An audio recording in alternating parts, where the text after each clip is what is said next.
BMAX Audio Adventure. This is BJJ365 doing more questions from listeners. These are coming in via my Instagram mostly. If you want to get your question on the show, BrandonMC.Ninja on Instagram. Just slide up in my DMs there, and I'll do my best to get to it. Okay, this one is from John Burrows, a friend of mine, brown belt up in, runs 10th Planet, Newark, Ohio. So, really good dude. Good competitor, too.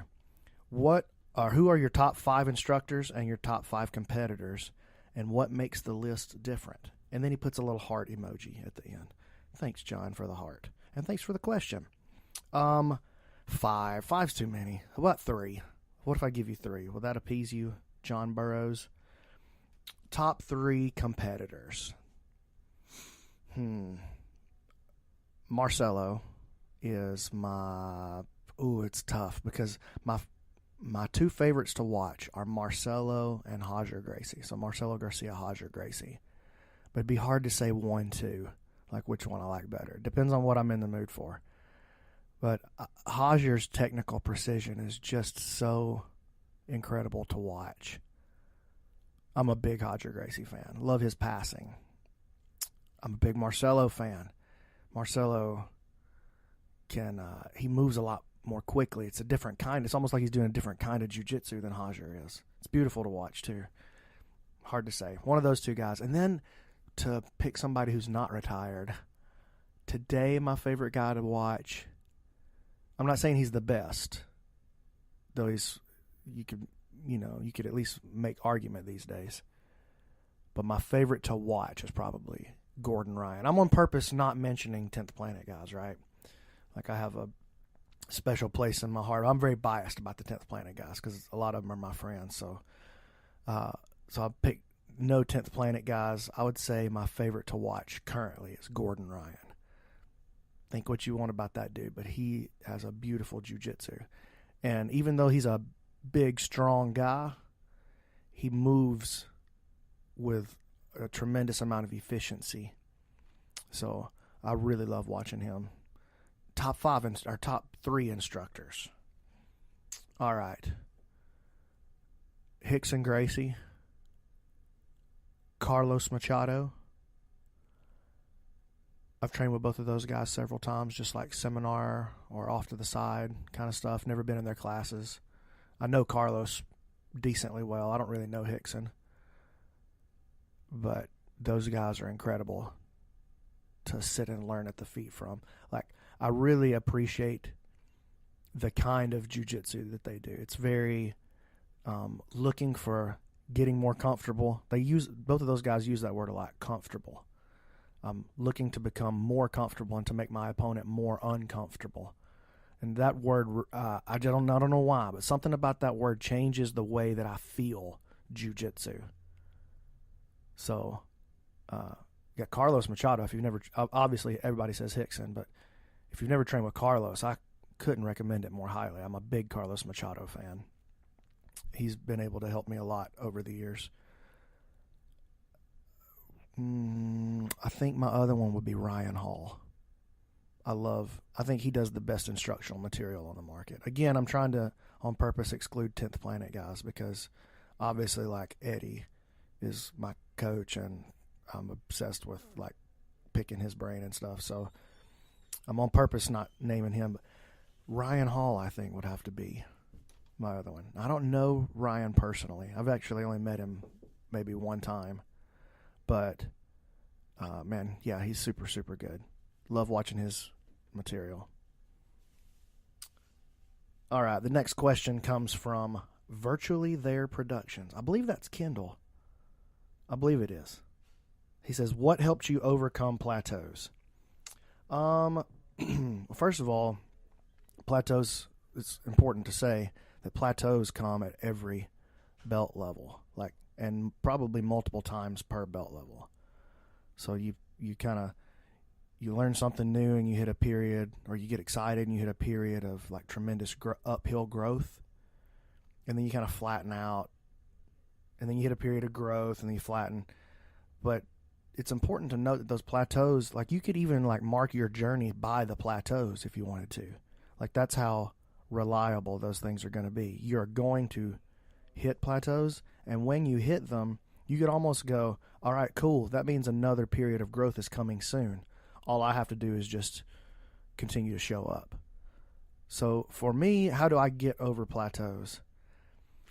I just keep training, and I pretend like they're not there. I mean, it gets frustrating from time to time, but just push through. There's no magic recipe for it. There's no like thing that you can do or way that you can organize your thinking. Really, you just keep going. Consistency is the trick to this stuff. Just logging hours, and if you need to trick yourself a little bit, just grab up some new material and start going through it. Something that you've never done before. Find a new way to move your body. Challenge yourself with a new sweep that you've never done before. If you only do no gi and you're plateaued out, put on a gi. If you only do gi, take off the gi. If you do a little of both, maybe add some punches into your training. I promise it'll spice it up a little bit and give you some new things to think about. So, and also, I just don't think plateaus, that's not really a thing. That's just, I don't know, that's just like the way that we frame it, because we get a little frustrated that we're not growing fast enough. But you're always growing. It's just a period of much, much slower growth. So, I don't know about them plateaus, Kendall. All right, here we go. This is Harry Beckham. Should you prioritize loyalty over a good career move? All right, so that's a little vague. I don't know. You may already have your decision made up there. Sound like you may have already chosen. I don't know.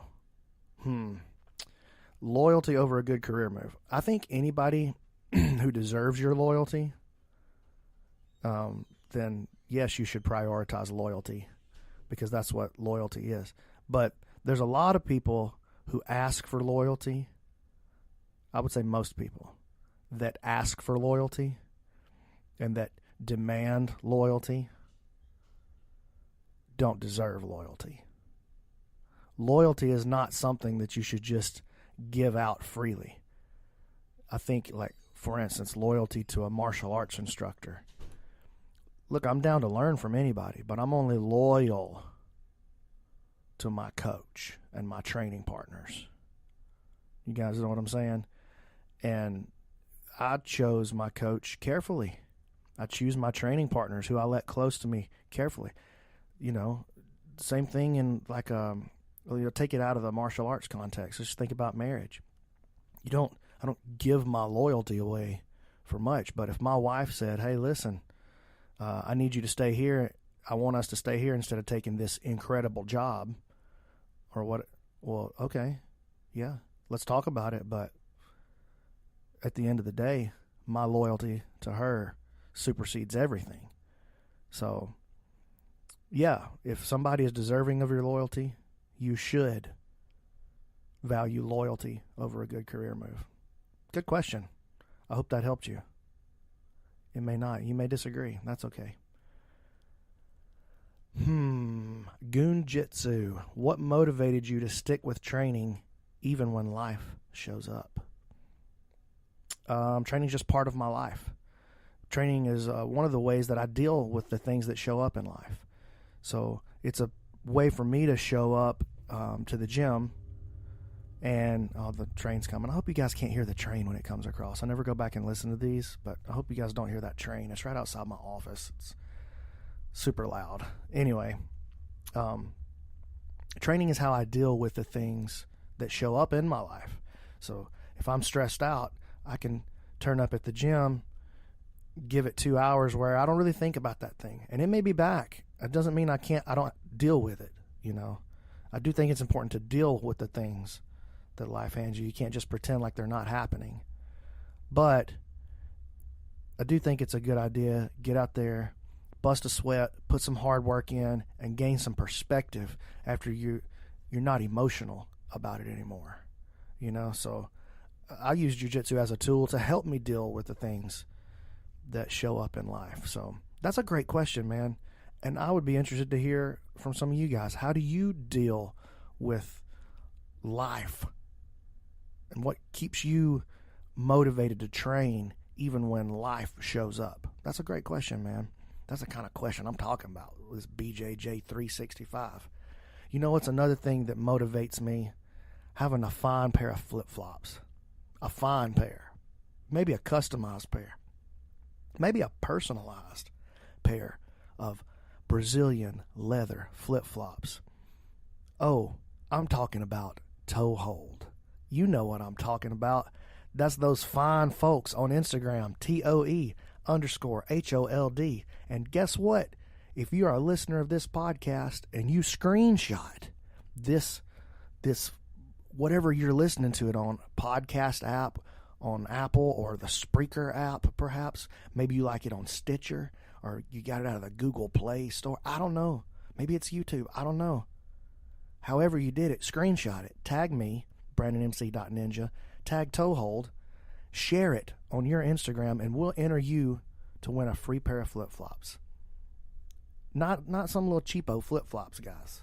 We're talking about legit, like handmade, custom leather flip-flops. And AG just sent me this earlier today. He said, this is a new thing for your listeners only. Get 15% off our entire site by entering the promo code 365 at checkout. We have backpacks, mugs, coffee mugs.